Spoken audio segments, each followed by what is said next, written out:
ለእናንተ ይሁን። በተለያየ ስፍራ ሆናችሁ ከኛ ጋር መጽሐፍ ቅዱስን የምታጠኑ ታዳሚ እግዚአብሔርን ስለዚህ ጊዜ እናመሰግናለን። በዚህ ሩብ ዓመት ፍንጮች፣ ምስሎች፣ ምሳሌዎች የመጽሐፍ ቅዱስ ትንቢት ማጥኛ መንገድ በሚል ዋና ሀሳብ ነው መጽሐፍ ቅዱስን እያጠናን ያለ ነው። በመጽሐፍ ቅዱስ ላይ የተጻፉ ትንቢቶችን በምናጠናበት ጊዜ እነሱን እንድንረዳ የሚያግዙን በመጽሐፍ ቅዱስ ያሉ ታሪኮችን እና ምሳሌዎችን የተለያዩ ፍንጭ የሚሰጡ ነገሮችን እነሱ ነው እያየን ያለ ነው።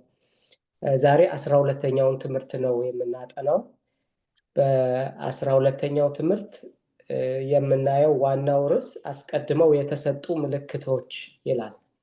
ይሄ እንግዲህ ሊሆኑ ያሉ ነገሮችን አስቀድመው የሚያመላክቱ የሚያሳዩ አንዳንድ ምልክቶች ምንድናቸው የሚለውን የምናጠናበት ነው ማለት ነው። ይህን መጽሐፍ ቅዱስ ውይይት አብረን ለማድረግ በዚህ የምንገኘው ወንድሜ ዳንኤል ከቺካጎ እና ወንድሜ ዶክተር ውብሸት ደግሞ ከዳላስ ቴክሳስ፣ እኔም ደመቀ እባላለሁ ከናሽቪል። ጥናቱን ከመጀመራችን በፊት እንጸልይና ወደ ጥናታችን እንገባለን። እንጸልይ። እግዚአብሔር አምላካችን አባታችን እጅግ አድርገን እናመሰግንሃለን። አንተ አምላካችን ፈጣሪያችን አባታችን ስለሆንክ የሚያስፈልገንን ነገር ሁሉ በጊዜው ስለምትሰጠን ክብር ለአንተ ይሁን። ከሁሉ በላይ ደግሞ ልጅህን ልከህ ለእኛ እንዲሞት በማድረግ ስላዳንከን ምስጋናችንን ለአንተ እናቀርባለን። ስለ ጌታ ኢየሱስ ክርስቶስ የበለጠ እንድናውቅ እንድንረዳ የሚያደርገንን መጽሐፍ ቅዱስን ልናነብ ልናጠና አብረን በዚህ ስፍራ ተገኝተናል። በጥናታችን ማስተዋል እንድንችል መጽሐፍ ቅዱስን የሚረዳን ያንተ መንፈስ ቅዱስ ለእያንዳንዳችን እንዲሰጠን እንለምንሃለን። ይህንን ደግሞ የሚያዳምጡት በተለያየ ስፍራ ያሉትን ወገኖቻችንን ማስተዋል እንዲችሉ ለእነሱ መንፈስ ቅዱስ እንዲሰጣቸው እንለምንሃለን። ክብር ሁሉ ለአንተ ይሁን በጌታ በኢየሱስ ክርስቶስ ስም አሜን። እሺ፣ እንዳልኳችሁ 12ኛው ትምህርት ነው ዛሬ። 12ኛው ትምህርት ስለ መጨረሻው ዘመን ትንቢት እያጠናን ባለንበት በዚህ ወቅት ያንን እንድንረዳ የሚያግዙንን ታሪኮች ከመጽሐፍ ቅዱስ እንደገና የምናጠናበት ነው የሚሆነው ማለት ነው። ከነዚህ ታሪኮች ውስጥ በዳንኤል ምዕራፍ 3 የምናገኘው የሲድራቅ የሚሳቅ እና የአብድናጎ ታሪክ አለና ይህ ታሪክ በራእይ ምዕራፍ 13 ላይ ተጽፎ የምናገኘውን ትንቢት እንዴት ልንረዳ እንችላለን የሚለውን እንዴት ያግዘናል፣ ያንን እንድንረዳ እንዴት ያግዘናል የሚለውን እናያለን። ሌላኛው ታሪክ ደግሞ የቀደሙ ክርስቲያኖች ታሪክ ነው፣ ወይም ኤርሊ ክርስቲያንስ የሚባሉት ከሐዋርያት ዘመን ከደቀ መዛሙርት ጀምሮ የነበሩት ክርስቲያኖች የገጠማቸውንና የነሱን ልምምድ በመውሰድ በዚህ ዘመን አሁን ለምንኖር ክርስቲያኖች እንግዲህ በመጨረሻው ዘመን የምንኖር ክርስቲያኖች እንደመሆናችን አሁን ባለንበት ዘመንና ጌታ ኢየሱስ ክርስቶስ ዳግም እስከሚመለስ ድረስ ባለው ጊዜ ውስጥ እንደ ክርስቲያኖች በዚህ የመጨረሻ ዘመን ምን ሊገጥመን ይችላል የሚለውን ከነሱ ልምምድ ላይ የምናጠናበት ይሆናል ማለት ነው። እንግዲህ የሁለቱንም የመጽሐፍ ቅዱስ ታሪኮች በምናይበት ጊዜ በዛ ስፍራ ያሉት ባለታሪኮች ከሞት ጋር ፊት ለፊት ሲጋፈጡ እናያለን። ከሞት ጋር ፊት ለፊት ተጋፍጠው ባሉበት በዛ ወቅት ግን የነበራቸው የነሱ ስሜት ወይም አቲቲዩድ ምንድን ነው የሚለውን በምናይበት ጊዜ የመርበትበት፣ የመጨነቅ፣ ተስፋ የመቁረጥ ስሜት ውስጥ አልነበሩም። በዛ ሁኔታ ውስጥ በነበሩበት ጊዜ ይልቁንም በድፍረት የተሞሉ የሚናገሩትን በጀግንነት የሚናገሩ ልበ ሙሉ የሆኑ ክርስቲያኖች እንደነበሩ በዛ በታሪክ ውስጥ እናያለን እና እኛም እንደ ክርስቲያኖች አሁን በዚህ ዘመን እየገጠመን ስላለው ጉዳይና የመጨረሻው መጨረሻ ወደፊት ደግሞ እየመጣ በሚሄድበት ጊዜ ሊገጥመን ስላለው መከራ ወይም ተግዳሮት በምናስብበት ጊዜ በምን አይነት ስሜት ነው ያንን የምንቀበለው የሚለውን ከነሱ ልንማር እንችላለን ማለት ነው።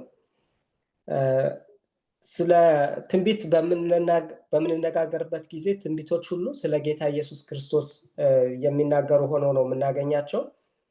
ክርስቶስ ደግሞ በወቅቱ ለነበሩት ለደቀ መዛሙርት የተናገራቸውን ስናይ ምንድነው ያላቸው? አትፍሩ ነበር ያላቸው። አትፍሩ፣ ልባችሁም ደግሞ አይታወክ ብሎ ሲያበረታታቸው እናያለን።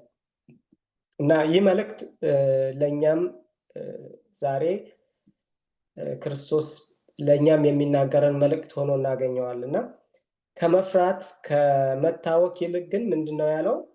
በእግዚአብሔር እመኑ በእኔም ደግሞ እመኑ ብሎ ነው የተናገረው። እና በእግዚአብሔር የሚያምን በክርስቶስ የሚያምን ሰው የፍርሃት ባሪያ ሊሆን አይችልም። ሊሆን ስላለው ነገር በጭንቀት በመርበትበት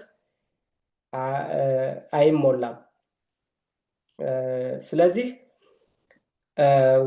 ለወደፊት ሊመጣ ያለውን በምናስብበት ጊዜ በተስፋ እንድንሞላ እንጂ በፍርሃት እንዳንሞላ ከዚህ እንረዳለን ማለት ነው።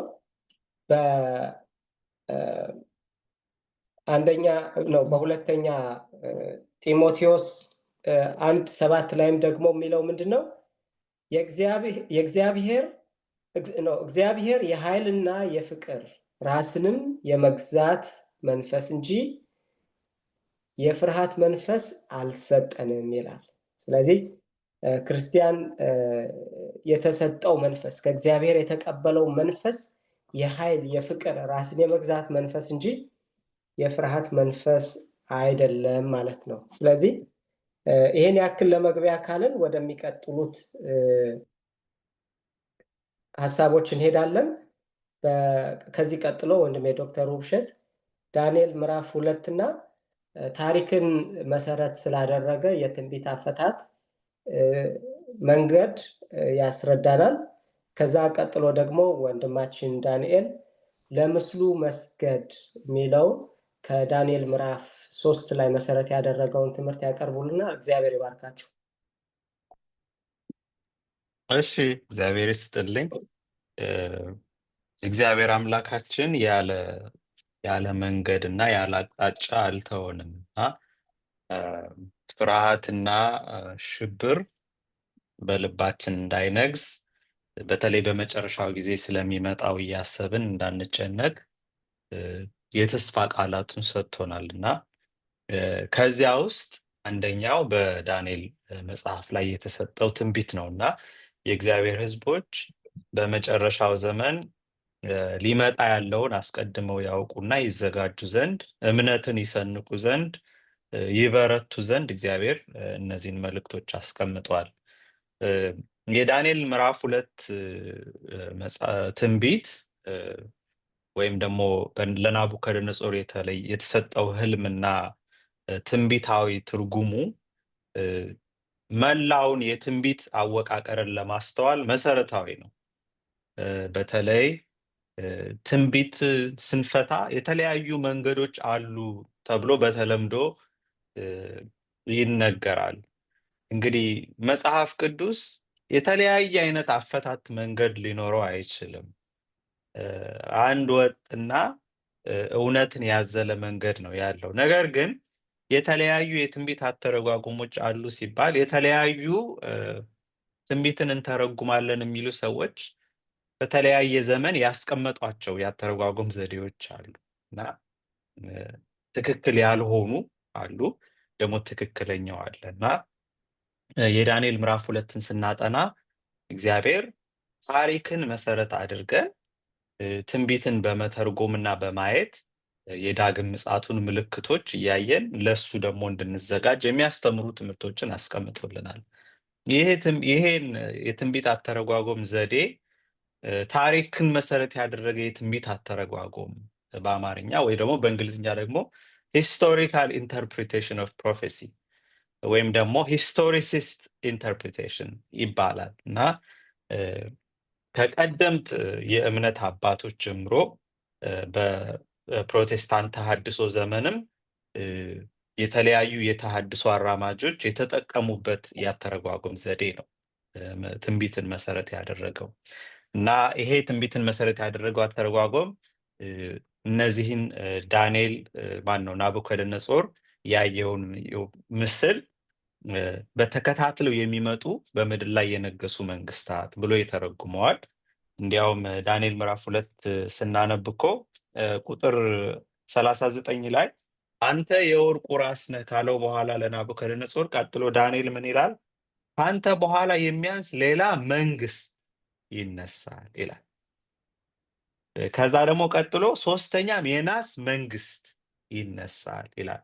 እንዲያውም አራተኛ ይልና አራተኛው መንግስት ይላል እና መንግስታት እንደሆኑ የዚህ ህልም ትርጓሜ ይናገራል። ተከታትለው የሚመጡ መንግስታትና ይሄው በተመሳሳይ መልኩ በዳንኤል ምዕራፍ 7 በዳንኤል ምዕራፍ 8 በዳንኤል ምዕራፍ 11 ተደጋግሞ እናያለን። ከዛ በኋላ ደግሞ በራዕይ ምዕራፍ 13 እንደገና ተደግሞ ተሰጥቶናልና ትንቢትን መዝማን ነው ታሪክን መሰረት ያደረገው ያተረጓጎም ዘዴ እነዚህን መንግስታት የባቢሎን መንግስት፣ የሜዶ ፋርስ መንግስት፣ የግሪክ መንግስትና የሮም ፓጋን ሮም ጳጳሳዊ ሮም በማለት የታሪካዊ ትርጓሜያቸውን የሚሰጥ ያተረጓጎም ዘዴ ነው።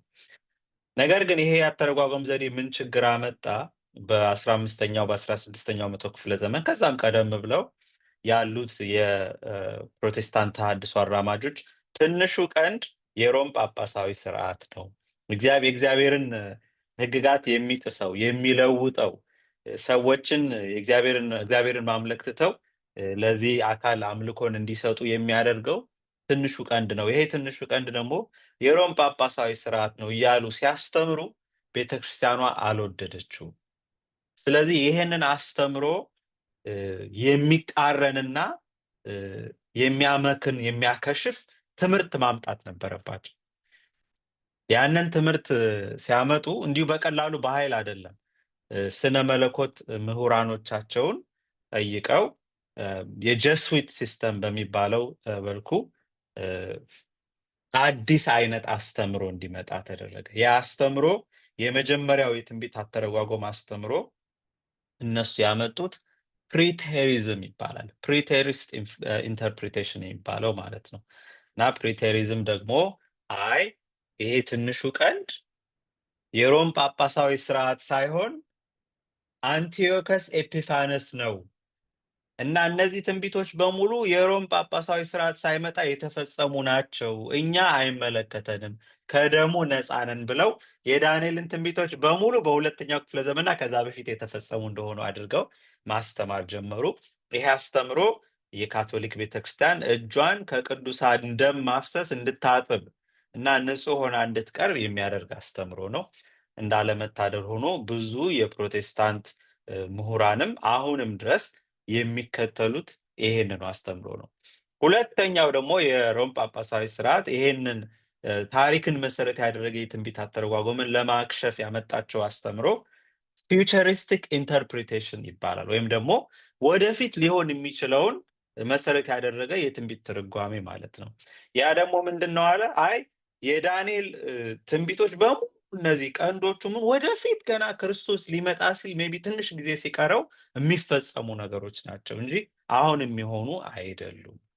ይሄ ደግሞ ምን እድል ሰጣት ለቤተክርስቲያኑ? አሁንም ለ1260 ዓመታት በቅዱሳን ደም የሰከረችውን ቤተክርስቲያን ከደሙ ነፃ እንድትሆን አጥባና ተቀድሳ ነጭ ሆና እንድትቀርብ የሚያደርግ እድልን ሰጣት ማለት ነው። ስለዚህ እኛ ግን እንደ እግዚአብሔር ሕዝቦች እንደ እግዚአብሔር ሕዝብ እንደ ቅሬታው ቤተክርስቲያን እውነትን ከፍ አድርገው መጽሐፍ ቅዱስና መጽሐፍ ቅዱስ ብቻ ብለው እንደሚያምኑ ሰዎች ትንቢቶች በሙሉ ታሪክን መሰረት ባደረገው ያተረጓጎም ዘዴ ይተረጎሙ ዘንድ እናበረታታለን፣ እናስተምራለን። በዚህ መልኩ ነው እንግዲህ የዳንኤል ምዕራፍ 2 የተከፋፈሉትን የአውሮፓ መንግስታትን ጨምሮ ከዛ ቀደም የነበሩትን የግሪክን፣ የሜዶ ፋርስና የባቢሎን መንግስታት የሚወክል ትንቢት እንደሆነ የምናስተምረው ከዚያ ከነዚህ ከተከፋፈሉት መንግስታት ዘመን በኋላ ደግሞ መድኃኒታችን ጌታ ኢየሱስ ክርስቶስ ዳግም እንደሚገለጥልን መጥቶ እንደሚወስደን ከሱ ጋራ ለዘላለም ዓለም እንደምንነግስ እናምናለን እና ይሄ ትልቅ ተስፋ ነው ለእኛ ፍርሃታችንን አውጥቶ የሚጥል በእግዚአብሔር በአምላካችን ላይ እንድንተማመን የፈለገ መንግስታት ቢቀያየሩ ሮድ ማፕ ተሰጥቶናል፣ መንገድ ተሰጥቶናል፣ ካርታ ተሰጥቶናል። እሱን በመከተል ሳንፈራ በእምነት የእግዚአብሔርን ቃል እያነበብን እያጠናን በሱ ደግሞ ህይወታችን እየመሰረትን እስከ ፍጻሜ ድረስ እንድንጸና የሚያደርገን ነው። ይሄ ነው እንግዲህ ጥቅሙ። ደግሞ የቀረውን በኋላ እንመለስበታለን። እግዚአብሔር ይስጥልኝ ወንድሜ ዶክተር ውብሸት። እግዚአብሔርን እጅግ አድርገን እናመሰግናለን።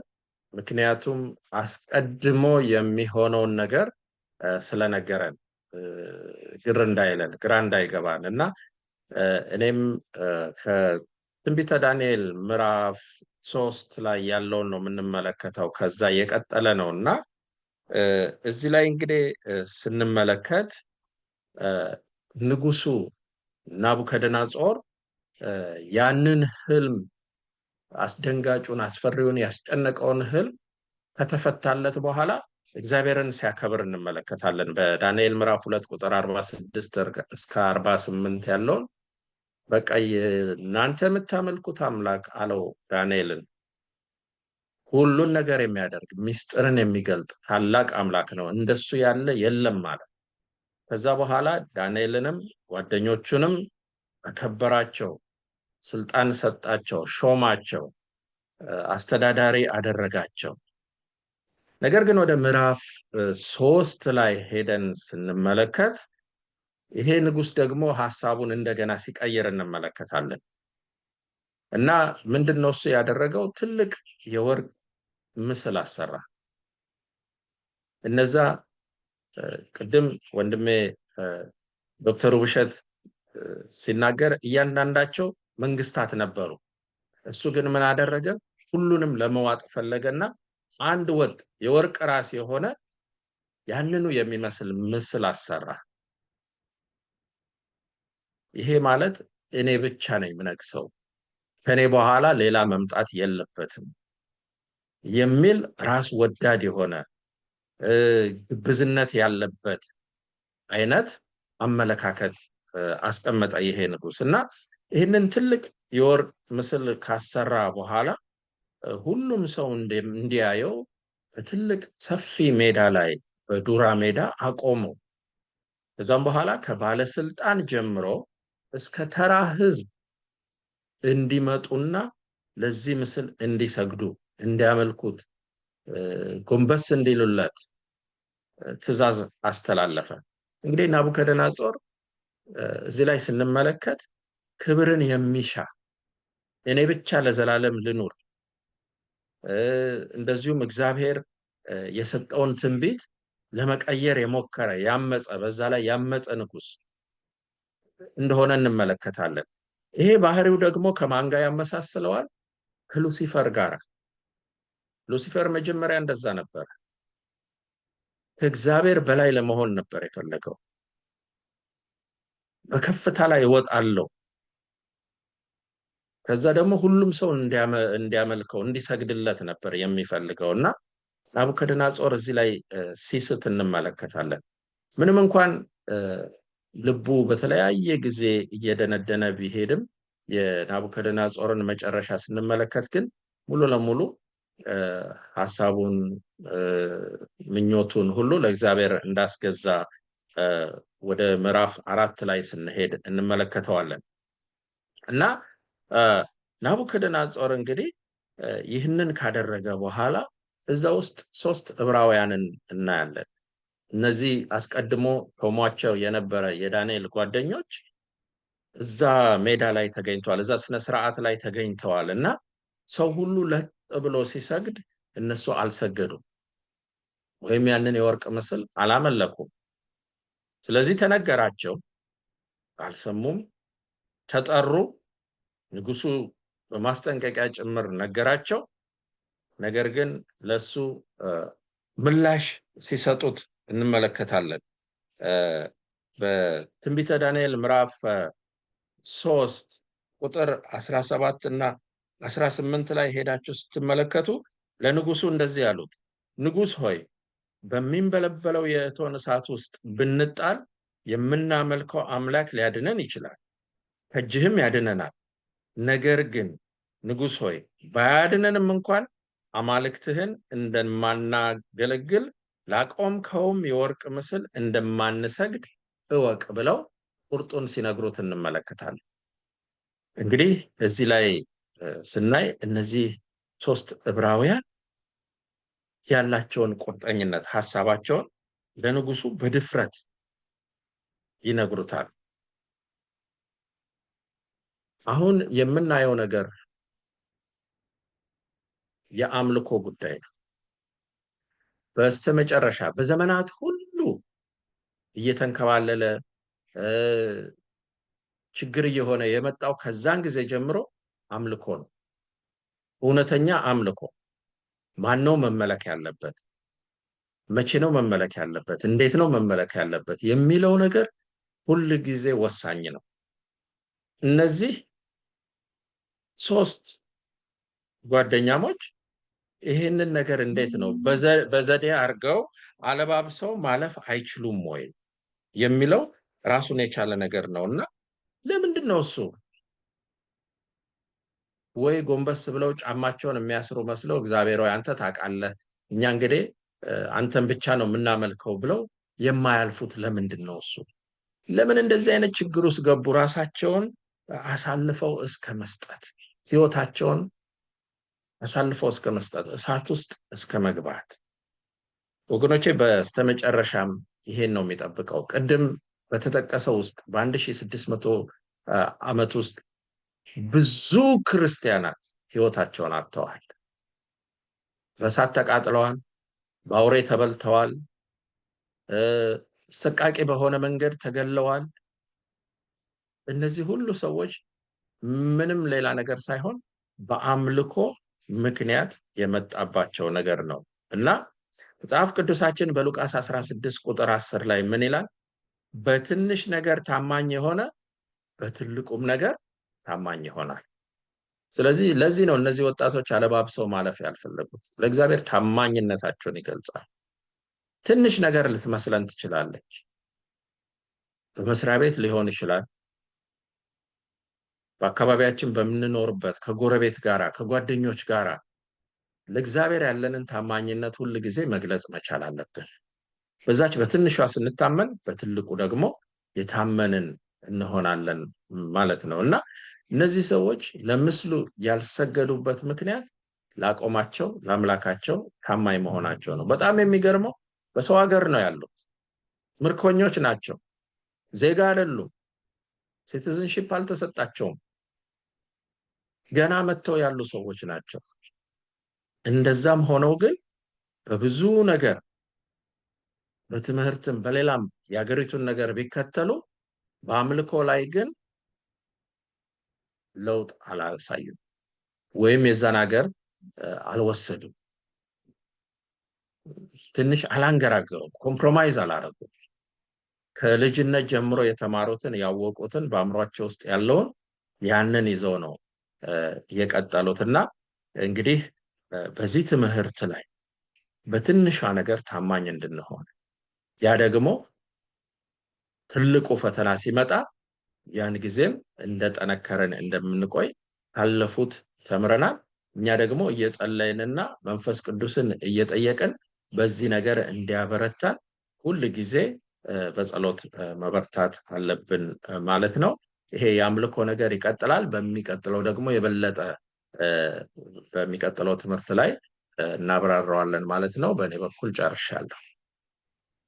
በጣም አመሰግናለሁ ሁለታችሁንም። በጣም ቆንጆና ደስ የሚል ማብራሪያ የሰጣችሁና የሚቀጥለው ሀሳብ ለምስሉ መስገድ በድጋሚ ይላል። ይሄኛው አሁን ወንድሜ ዳንኤል ካቆመበት የሚቀጥል ነው።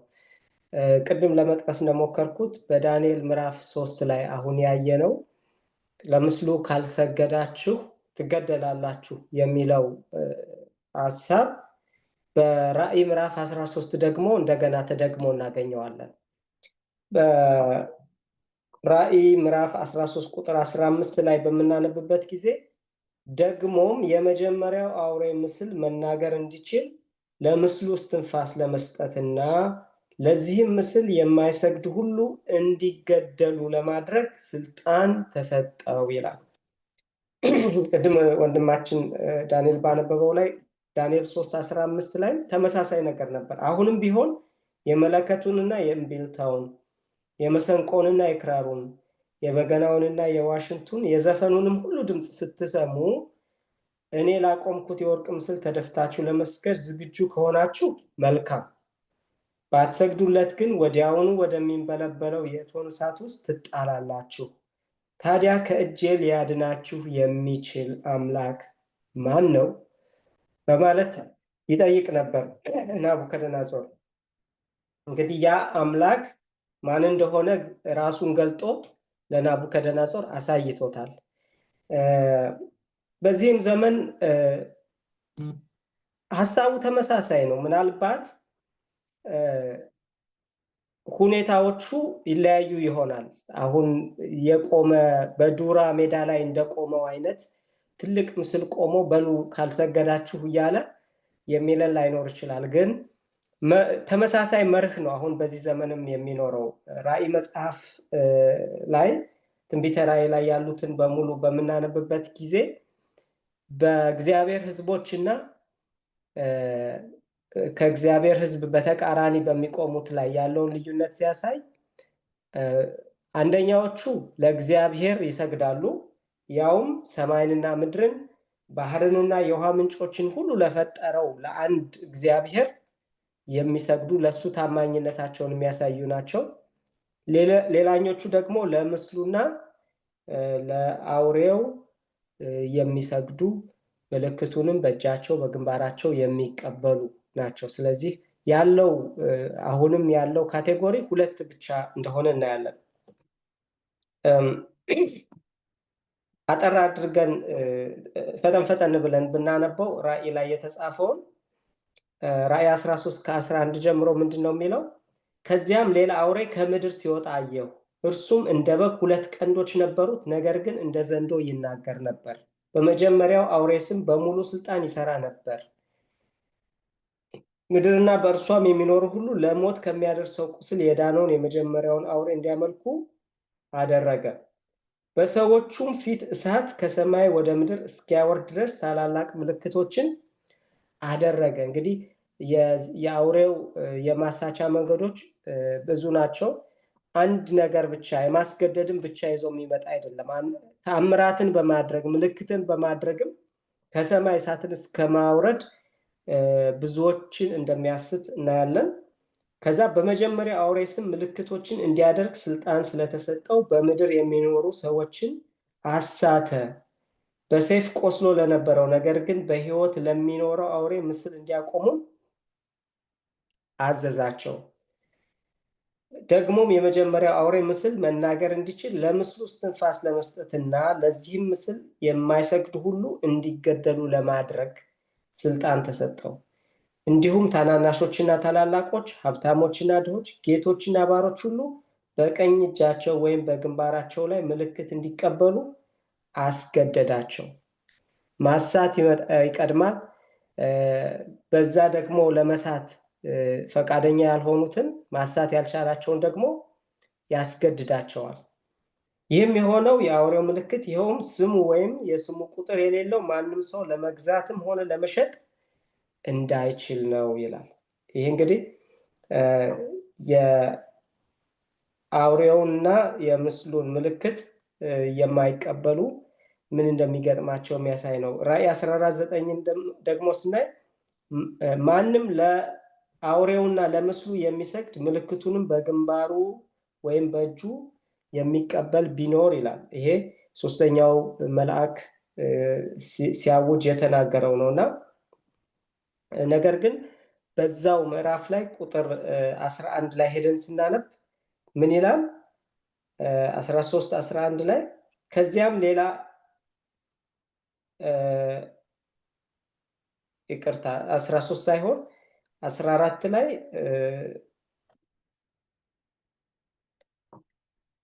ራእይ ምዕራፍ 14 ቁጥር 11ን በምናነብበት ጊዜ ምንድነው የሚለው?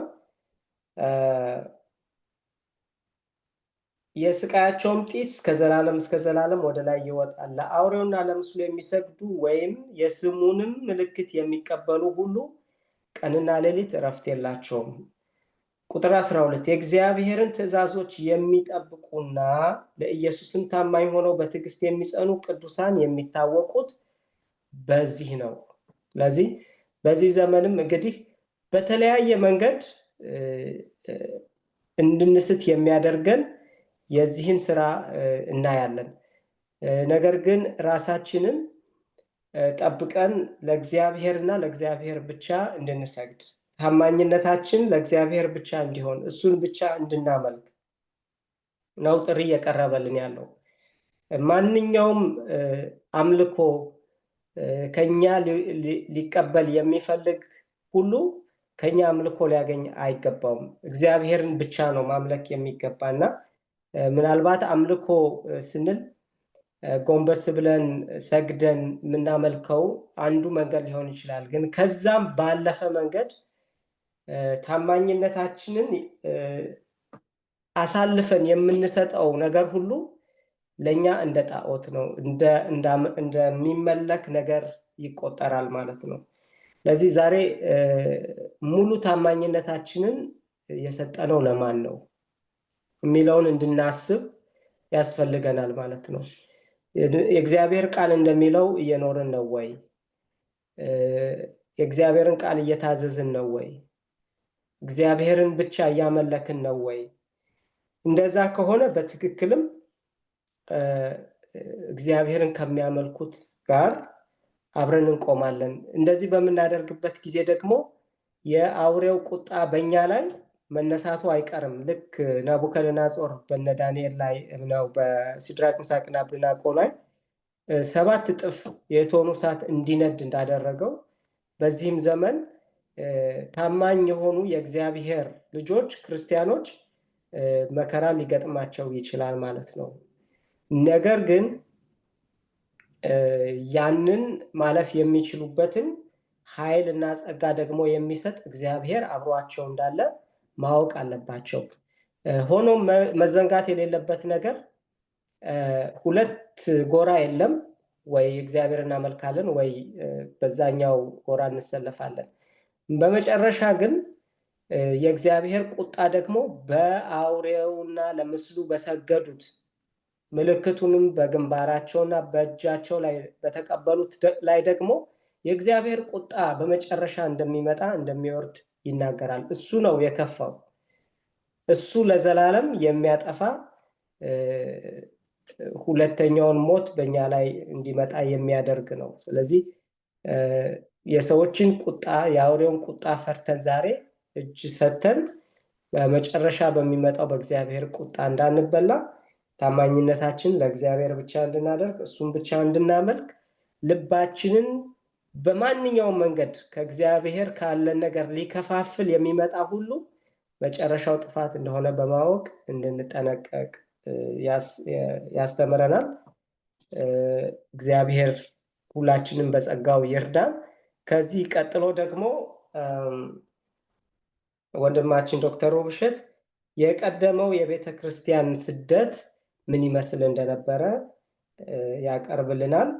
ከዛ ቀጥሎ ደግሞ ወንድማችን ዳንኤል የአውሬው ምልክት የሚለውን ካቀረበልን በኋላ ወደ መጨረሻ እናመጣለን ጥናታችን። ተባረኩ። እሺ፣ እግዚአብሔር ይባርክ። ከዚህ በፊትም እንዳጠና ነው በዚህ የመጽሐፍ ቅዱስ ጥናት ሰይጣን ዋነኛ ዓላማ አድርጎ የተነሳው ለእግዚአብሔር የሚገባውን አምልኮ ቢችል ለእሱም ማድረግ ነው እና መመለክን ይፈልጋል እና በዚህ ምክንያት መጀመሪያ ክርስቶስን እየታዘዙ ለሰይጣን አምልኮ ለመስጠት አሻፈረኝ ያሉትን ቀደምት ክርስቲያናትን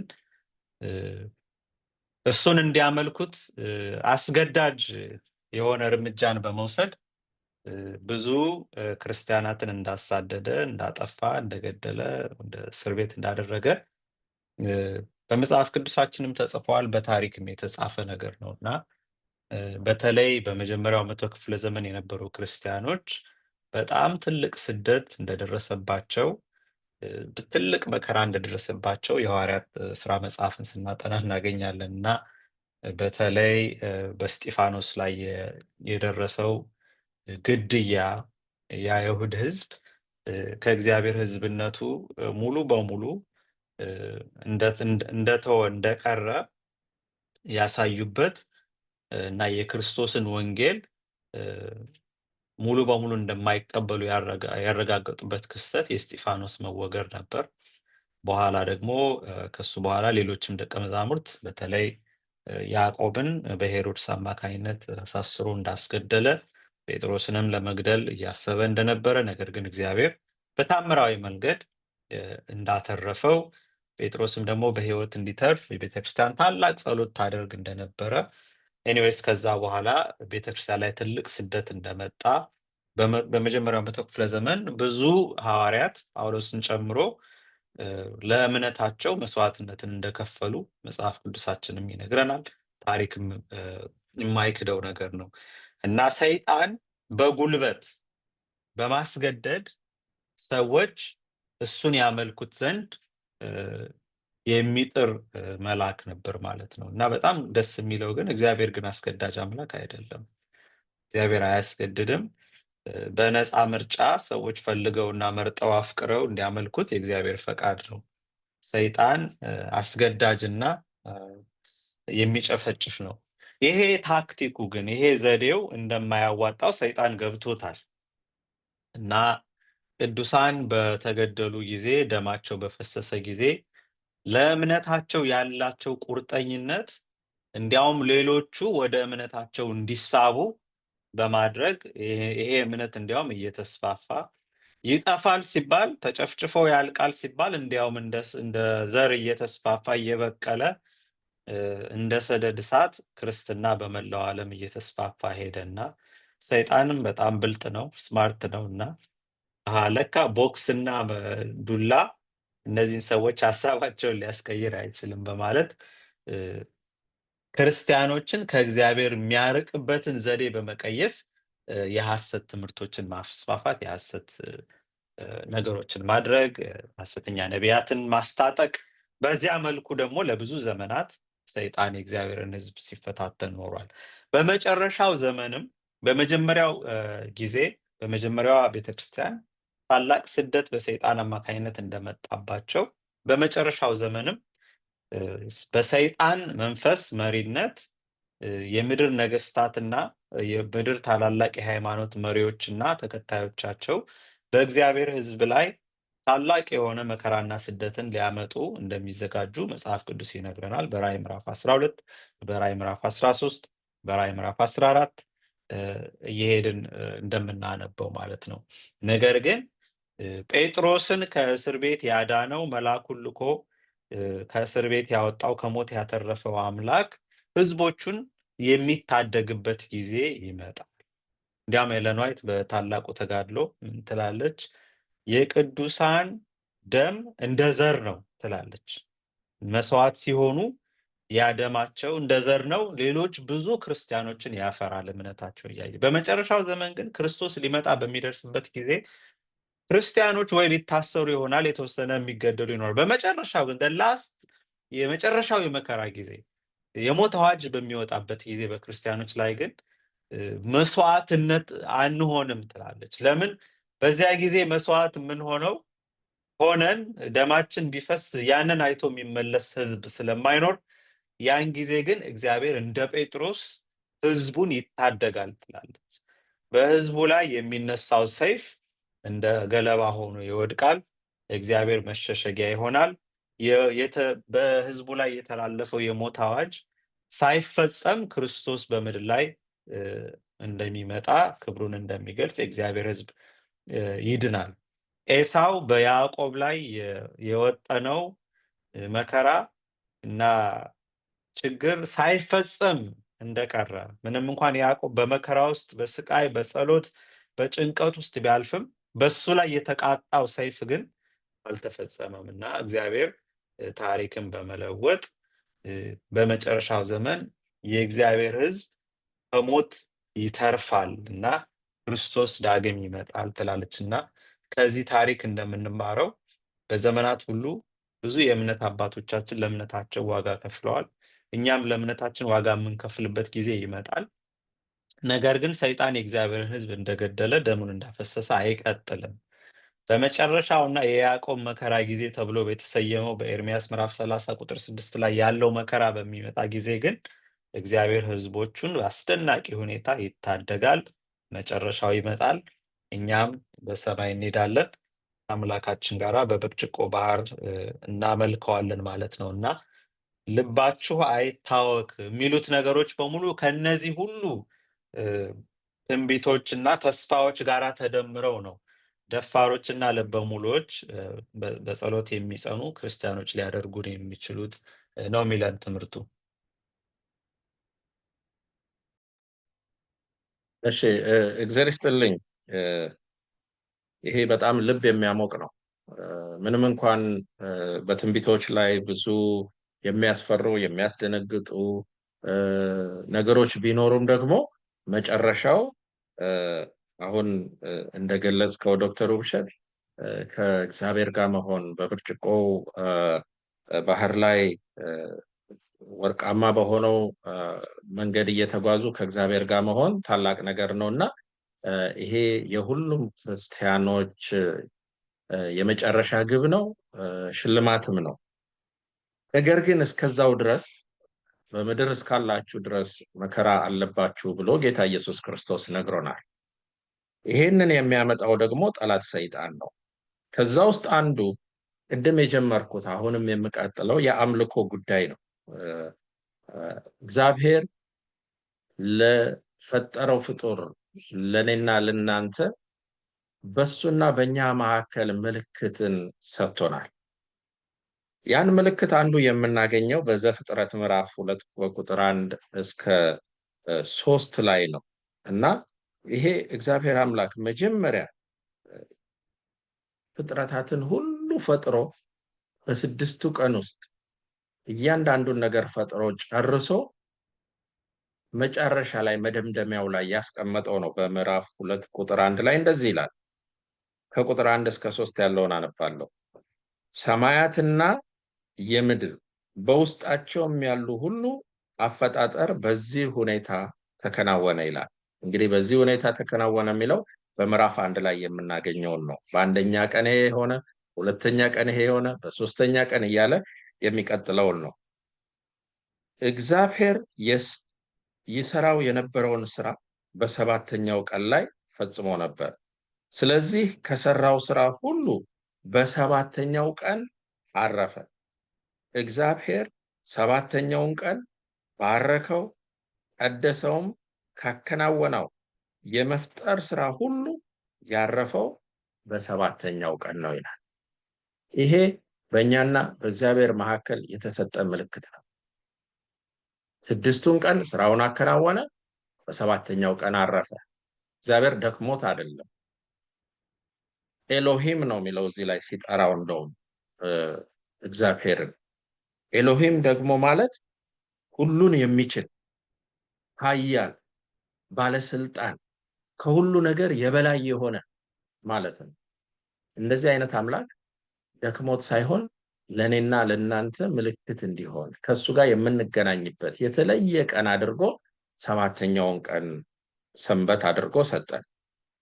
ነገር ግን ሁል ጊዜ ታላቅ ተጋድሎ አለ በመልካምና በመጥፎ መካከል፣ በክርስቶስና በሰይጣን መካከል።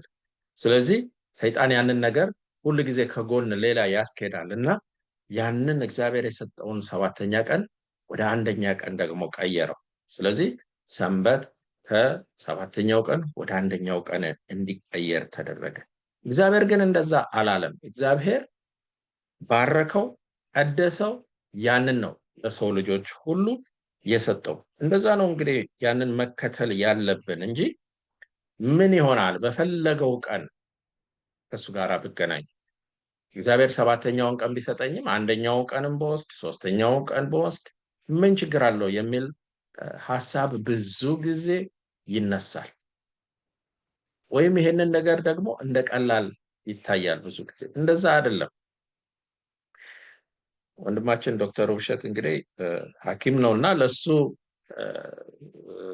ታካሚዎች መድኃኒት ያዛል።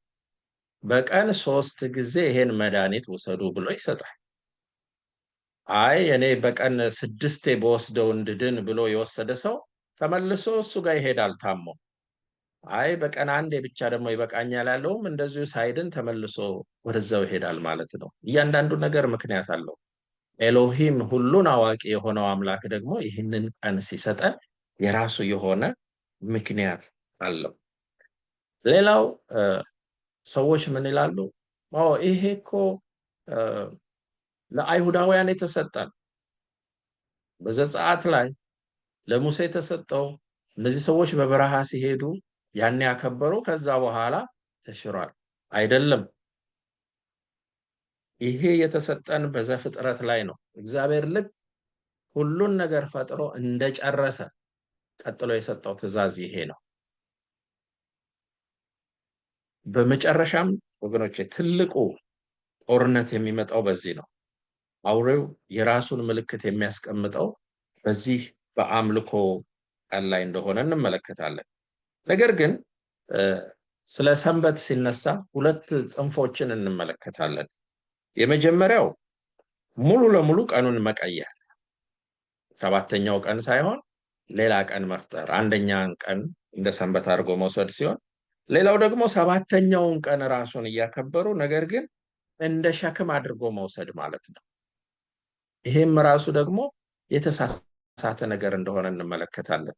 ጌታ ኢየሱስ ክርስቶስ በዚህ ምድር በነበረበት ጊዜ ሰንበት ሸክም ሳይሆን መልካም ነገሮችን የምናደርግበት፣ የምንደሰትበት፣ ከእግዚአብሔር ጋር ያለንን ግንኙነት የምናጠብቅበት፣ የምናከብርበት እንደሆነ አሳይቷል። የታመሙ ሰዎችን ፈውሷል። የተቸገሩትን ተመልክቷል፣ ጠይቋል። ነገር ግን በዚያን ጊዜ አክራሪ የነበሩት ሰዎች ይሄማ በሰንበት የሚፈውስ ከሆነ ይሄን የሚያደርግ ከሆነ ስርዓታችንን ስለማይከተል ብለው የሞት ፍርድ ሁሉ የፈረዱበት ሁኔታ እንዳለ እንመለከታለን። እና ይህ የአምልኮ መንገድ እግዚአብሔር የሰጠው ስርዓት ትክክለኛው መጽሐፍ ቅዱስ በሚለው ሁኔታ እንድንከተለው እንጂ ራሳችን በምናመጣው ወይም ደግሞ ሰይጣን ያንን ለማበላሸት ዲስቶርት ለማድረግ በተለያየ መንገድ የሚያቀርባቸውን ነገሮች ማለፍ እንዳለብን፣ ያንን መዝለል እንዳለብን ይህ ትምህርት ያስረዳናልና ወገኖቼ የበለጠ ቃሉን ስናጠና የበለጠ ወደ እግዚአብሔር ስንጠጋ ከየት ነው መሰረቱ የሚለውን ስንመለከት እውነቱ በግልጽ መታየት ይጀምራል ማለት ነው። እና እንግዲህ በእኔ በኩል ያለው ይህን ይመስላል። እግዚአብሔር ይባርካችሁ። እሺ፣ እግዚአብሔር ይባርካችሁ። እግዚአብሔር ከኛ ጋር ነበር በውይይታችን ብዙ እንዳስተማረን ተስፋ አደርጋለሁ። አሁን እንግዲህ ወደ መጨረሻው እንመጣለን። ወንድሜ ዶክተር ውብሸትን የማጠቃለያ ሀሳብ እንድታቀርብልን ጋብዝና ከዛ በዛው ውይይታችን በጸሎት ትደመድምልናለህ። እግዚአብሔር ይባርክ። እሺ፣ በጣም ግሩም ነበር። እግዚአብሔር ይባርካችሁ። ከዚህ በፊት ያሉትን የሰይጣን የእግዚአብሔርን ሕዝብ የማሰቃያ መንገዶች እና ዘዴዎች ስናይ ዋናው ምክንያቱ ቅድም እንደተባለው አምልኮን መፈለጉ ነው። በዛ ምክንያት ደግሞ የእግዚአብሔርን ትእዛዝ ይጥሱ ዘንድ በትምህርትም በጉልበትም በተለያየ መልኩ ሰይጣን ለብዙ ሺህ ዘመናት ሲጥር ነበረ። መከራን በእግዚአብሔር ሕዝብ ላይ አምጥቶ ነበረ። እንዲያውም እጅግ ብዙ ሚሊዮን ክርስቲያኖችን ደግሞ ደም በማፍሰስ በተለይ ለ1260 ዓመታት የክርስትናን ተከታዮች በሙሉ ሲያሳድድ ነበር እና ነገር ግን በጣም የሚገርመው ነገር ክርስቲያኖች ሙሴ ማነው በኢዮብ ጊዜ ኢዮብን እንደከሰሰው ስለጠበቅከው ነው፣ ቤቱን ስለከለልከው ነው የሚያመልክህ እንዳለው ሳይሆን እንዲያውም በመከራና በችግር በስቃይ እና እስከ ሞት ድረስ እንኳን የሚታመኑ የእግዚአብሔር ሕዝቦች ነበሩ በድሮ ጊዜ እና ለእምነታቸው ዋጋ ለመክፈል ወደኋላ የማይሉ እግዚአብሔርን ስለባረካቸው ስለአበዛቸው ቤታቸውን ስለጠበቀ ብቻ ሳይሆን እንደ አምላክነቱ የሚታዘዙት እንደ አምላክነቱ ወደውና ፈቅደው የሚታዘዙት ሕዝቦች ነበሩት እና እነዛ ሕዝቦች በመከራ ጸንተው የክርስቶስን መገለጥ ይጠብቃሉ እና በእኛም ጊዜ ከኛም በፊት በኋላም የሚመጡትን ትውልዶች ይሄ ትምህርት ሊያስተምር የሚፈልገው ድሮ የነበረው አምላክ አሁንም እሱ ነው፣ ወደፊትም እሱ ነው አምላክና ከመከራ የሚያድን የዘላለምን ሕይወት የሚሰጥ በዳግም ምጽአቱ ጊዜ ደግሞ ታምነው ለሚጠብቁት ሽልማትን የሚሰጥ አምላክ እሱ ነው የሚል መልእክት አለው እና ከፍርሃት ይልቅ እምነትን ከመደንገጥ ይልቅ መታመንን የእግዚአብሔር ሕዝብ እንዲለማመድ ይጠይቃል። ሰንበት ትምህርቱ በትምህርቱ ሲያጠቃልል በዘመናት ሁሉ መላእክት ከእግዚአብሔር ሕዝብ ጋር ለመሆን በተለያየ መልኩ ራሳቸውን ሲገልጹ እንደነበረ፣ እንግዳ ሆነው እንደመጡ፣ ራሳቸውን በተለያየ መልኩ ገልጠው የእግዚአብሔርን ሕዝብ እንዳገዙ እንደረዱ ሁሉ እኛም በመከራና በችግር በእምነታችን ምክንያት በምናልፍበት ጊዜ እግዚአብሔር መላእክቱን ይልካል። ሶስቱን የዳንኤል ጓደኞች ከእሳት ያዳነው፣ ዳንኤልንም ከአንበሳ ጉድጓድ ያወጣው፣ እኛንም ሰይጣን ከሚያነሳብን ሰይፍ እግዚአብሔር ያድነናል መላእክቱን ልኮ እና አትፍሩ እመኑ ብሎ ሰንበት ትምህርቱ ይመክረናል። ይሄንን ቃል ይዘን በልባችን አስቀምጠን ችግርና መከራ ሲመጣ እያስታወስን በእግዚአብሔር ላይ እንድንታመን እግዚአብሔር ሁላችንንም ይርዳን። እንጸልይና እንጨርስ። ቸር የሆንከው መሐሪ የሆንከው ደግ የሆንከው መልካም የሆንከው አምላካችን በዘመናት ሁሉ ለአባቶቻችን ለእናቶቻችን በእምነት ለሚቀድሙን ላደረገው ቸርነት ሁሉ ተመስገን።